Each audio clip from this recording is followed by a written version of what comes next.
You're saying, okay, so people invest in this purpose or in this purpose-seeking thing like religion with the idea that I'll find payoff at the end. Is that what you were saying earlier? I'm saying something a bit different. What I was going to go on to say is to point out that, and bear in mind, this comes from a part of Pascal's Pensée, which is titled "Man Without God." He goes on to discuss man with God. But I look at the development of the human species and our particular proclivities. Lewis makes this argument from desire that you mentioned. Why do we have a desire for food? Well, because there is actually food to have. The evolutionary biologist says the reason that we develop hunger is because those who didn't died. And if you don't have some sense of hunger, you're not going to seek out food and you will die. And so it just so happens that those who develop this feeling of hunger will be more likely to survive, and therefore hunger is a part of our human condition. Well, such is meaning. If you have two isolated communities, one of whom says, I just don't care, whatever, man. No interest in having children, no interest in building societies, legal systems, constitutions, whatever the case, moral systems, none of it. They just don't care. Nihilists. They're not even going to have children. That society will die out. Another society, which just so happens to perhaps delusion, like in an exercise of delusion, just develop this inexplicable feeling. Mm-hmm. And of course, this evolves over time and starts with essentially the kind of random mutation of ideas that works on the genetic level in evolution. They call it memetics, when it's ideas rather than genes. The society which just ends up developing this idea that actually, I can't quite explain why, but I just have this drive towards building a society and engaging in legal justice and moral systems and kind of, they're just more likely to survive. So we end up with this sense, this drive within us that we can't explain, and yet we have. So imagine for the majority of our evolutionary history what it was like. Every single day you woke up and you did not know if you were going to have a roof over your head. You didn't know if you were going to have food to eat. You had to go out and you had to hunt it. You had to go and find it. Every single day, the game reset. And so I would imagine that those lives were probably quite meaningful, at least in the sense that I don't think there will have been many existential crises on a day-to-day, because the purpose was quite clear. And like Pascal's gambler, they had a task that they think will fulfill them when they get it, and they don't know whether it's going to be fulfilled. So what's happened today? Well, now we've been given the money without the game.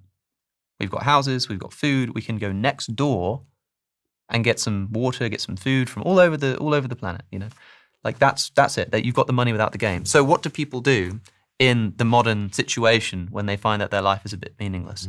They start intentionally doing things which are difficult. They start doing ice baths. They start exercising. They start going into a room just to physically exert themselves in order to sort of build muscle and whatnot, like on purpose, for its own sake. Why? Because today we've got the money without the game. So people are going out and seeking the game without the money. They're going and doing the ice baths and the gym. Whereas the truly meaningful life is one in which you are playing the game in the service of getting the goal. That is why I think that, literally just seeking out those things, I think that there's a reason why they have a psychological impact. It's not as simple as just like, oh, well, if you go to the gym, it releases endorphins and makes you feel good. It's like, let's think a bit deeper than that. What's actually going on? People are seeking out the game without the money.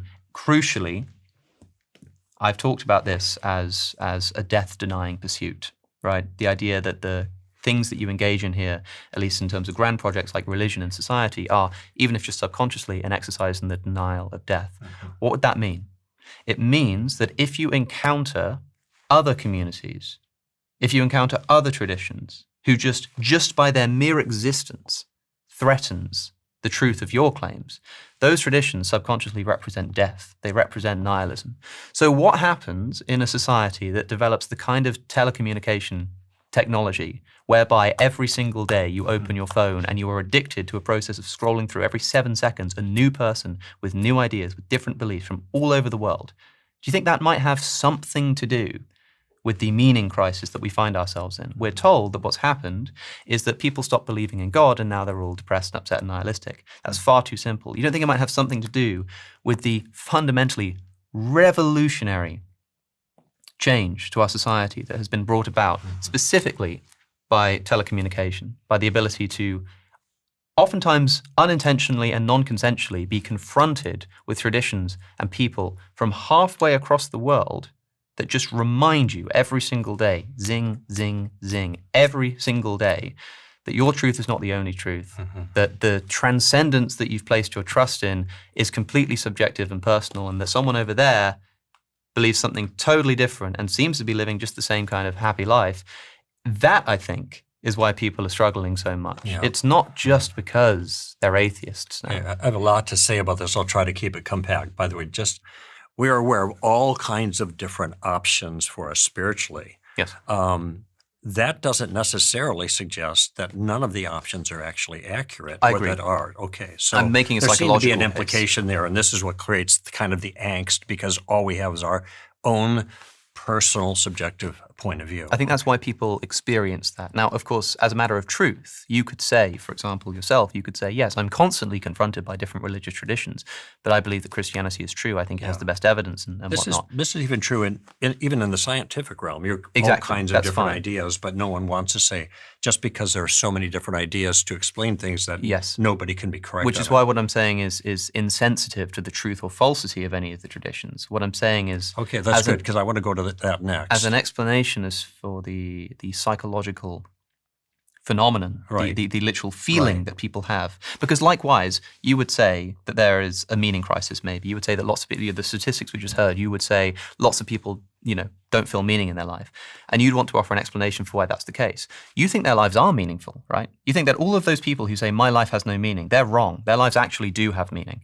Is that what you think? Well, this was the subjective response. They feel like they don't have Exactly. meaning, but they were made for a purpose. If they're not in touch with that meaning and purpose, then they're going to feel bereft Exactly. and So you adrift. believe there really is a purpose for their life, Yeah. but subjectively they haven't either found it or they don't feel Correct, it. yeah. What I'm doing is I'm offering a psychological explanation Exactly. for why they don't feel it, which is completely insensitive to whether or not there's a truth of the matter. I'm right? so glad you put it that way, because this is exactly my point, and I don't want anybody to miss it. We're really offering two different pictures of reality here, okay? People have to ask themselves two questions, I think. One is they reflect on their own personal awareness of the need for meaning and significance. Does it seem to them that this is just a psychological thing that people can satisfy in all kinds of different ways depending on the individual? Or does it seem to them, I'm asking these questions because I suspect there is a truth about life that might be discovered, okay? That's the first question. And I think most people's awareness of this is that there's something transcendent, something bigger than them, okay? And any kind of naturalistic explanation is not going to ultimately satisfy that. The other thing is there any reason to believe that there is a transcendent reality, that God exists, that souls exist, that there is an objective morality that guides our life, and if we're living virtuously, that's going to be satisfying even if we don't believe in God or not. Those are the two things at stake here, And now this description, the story of reality I just described that I hold to, it seems to me completely coherent. Maybe not true, but it certainly is coherent that if there is a God who made us for himself and places eternity in our hearts, that we're going to yearn for that and made the way for us to live, and then we're going to find good ways to live as opposed to unsatisfying ways to live. That makes sense. It doesn't make any sense to me at all to say that my molecules are moving in a certain way to create in my conscious mind, which Darwinism cannot offer an explanation for. It hasn't. That's why Daniel Dennett said, consciousness is an illusion, because he couldn't do anything with it. Thomas Nagel wrote his book, Mind and the Cosmos. You're familiar with this, I'm sure. Why the neo-Darwinian materialistic view of the world is almost certainly false. And he's an atheist, for goodness sake, because he can't explain consciousness, not in a Darwinian way. So how is it that this mystery of consciousness, which contains propositional thoughts, ideas, and purposes, if consciousness can't be explained a Darwinian way, how can some characterization of molecules in motion accomplish that same end? That's my concern. This is why I'm not convinced at all about the naturalistic one. Yeah. And this one seems so much more plausible. What you're raising is the problem of consciousness, which is, I think, a new question, but an important one. I wanted to point out earlier that when I gave an explanation as to why people feel a lack of meaning, and you said that has no bearing on truth, I think that's... You admitted that too at the end there. I appreciate that. I don't admit it. I assert it. Of course, that's the case. You affirmed you weren't making the case. In the same way that if somebody says that, if you're a Christian and you say the reason everyone's so depressed is because society has become atheistic, somebody could say, well, yeah, that might be the case, but that doesn't mean atheism is false. It might be that it is true and just depressing, right? Of course, like the question, if we're discussing,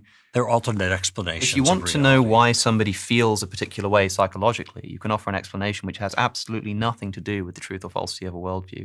You can then separately discuss the truth or falsity of a worldview, which you've then gone on to do with specific reference to the problem of You consciousness. really, it thinks it has absolutely nothing, or it can be experienced apart from the issue of worldview. I'm saying that if you're literally just trying, I mean, if the question I'm asked is why do people perceive a lack of meaning in their life, that's just a question about their psychological constitution. That's Right. literally a question about why they feel a particular way. So if a person was a total nihilist, Yeah. didn't believe in anything was important, and then they were depressed and even suicidal, would you say there wasn't a link between that worldview and their feelings? Yes, there is. But what I'm saying is that the link between that worldview and their feeling has nothing to do with the truth of the worldview. Okay. You see what I'm saying? Like it doesn't. yeah, I follow Nihilism that. can be true. Nihilism can be false. Right. Nihilism can be an unintelligible concept. It can still be the case that that person's conviction is making them depressed. Agreed. Right? In the same way that somebody could be a Christian and that makes them really happy, that doesn't mean Christianity is true. Someone can become a Christian and become really depressed. That doesn't mean that Christianity is false. What I'm trying to point out, it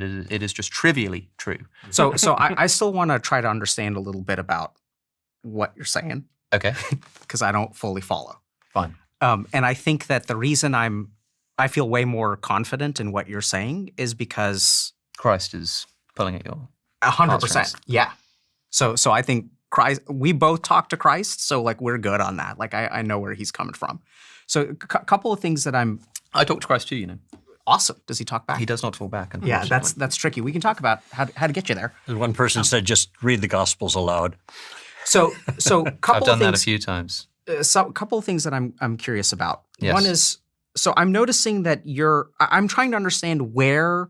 So I love the way you're sallying forth Mm-hmm. to grapple with this problem of purpose. You do a beautiful job of sort of talking about like, okay, what's the truth? Mm-hmm. And then there's this psychological perspective. And I want to just try to understand this. So are you of the mind that from a psychological perspective, you can wake up one day and feel like you have purpose, but that doesn't necessarily talk about purpose transcendentally? Capital P. I'm saying that doesn't talk about the truth of your belief. Okay. So, for example, you could believe that your children are about to die, and that suddenly your life feels really meaningless and really purposeless. It could be completely false. You could have been Right. like misled. Someone could So- lie to you. But like what I'm saying is the psychological explanation for why you feel a particular way has nothing to do with the truth of the thing that you believe that's making you feel that way. Gotcha. Okay. So what I'm curious about is when you are exploring purpose, Mm. are you exploring it are you trying to find the answer at the top? Like what is the truth of purpose? Or are you focused on the subjective experience of purpose? Depends on the context. If you're asking, I mean, we were talking literally about a psychological explanation for why people feel a particular way. You know, is Okay. it due to a decline in religion, that kind of stuff? In that case, it's subjective. It's individuals, yeah. Yeah. So do you think that the top one can be answered? What the top one is in, like, there being... There being purpose, right? So, So- that's not subjective at all. So what does that mean, there being purpose? Because for me, that looks like some kind of reason to act or to be that is not contingent on some other fact. Just to be clear, to make it clear for the listener, I think you hear what I'm saying, but like, suppose you woke up and you were a Christian and that brought you meaning. What I'm saying is that subjective sense of meaning that you get from Christianity has no bearing on the truth or falsity of Christianity, Gotcha. right? Right. So what I'm curious about is, in your opinion, and if you don't have one, Mhm. that's totally fine. Do you think that? So sure, there's a subjective experience which doesn't speak to truth, Mhm. right? It's just a subjective experience. Do you think that there is some way to grapple with that truth? What, the truth of Christianity or something? The Absolutely. truth of purpose. Or Right, like but what- we're shifting here, right? Because Okay. what I'm saying is, let me shift. That I don't want to do that. So then I'm going to go back. this is why maybe I'm not understanding your question. No. All I am saying Yeah. is that if you feel a subjective sense of purpose from proposition P, like the fact that you feel purpose from that does not have any Bearing on bearing whether on the truth proposition of P. P And then is you just true. ask, but is there a way to discuss whether P is true? Well, yeah, like, so if proposition P is Christianity, then yeah, we can talk about the historical argument for the resurrection of Jesus or something. Gotcha. Okay. I'm not trying to reach into some Yeah. mystical capital P purpose realm. Gotcha. So, right. So, and I think that's so helpful. Thank you so much. Okay.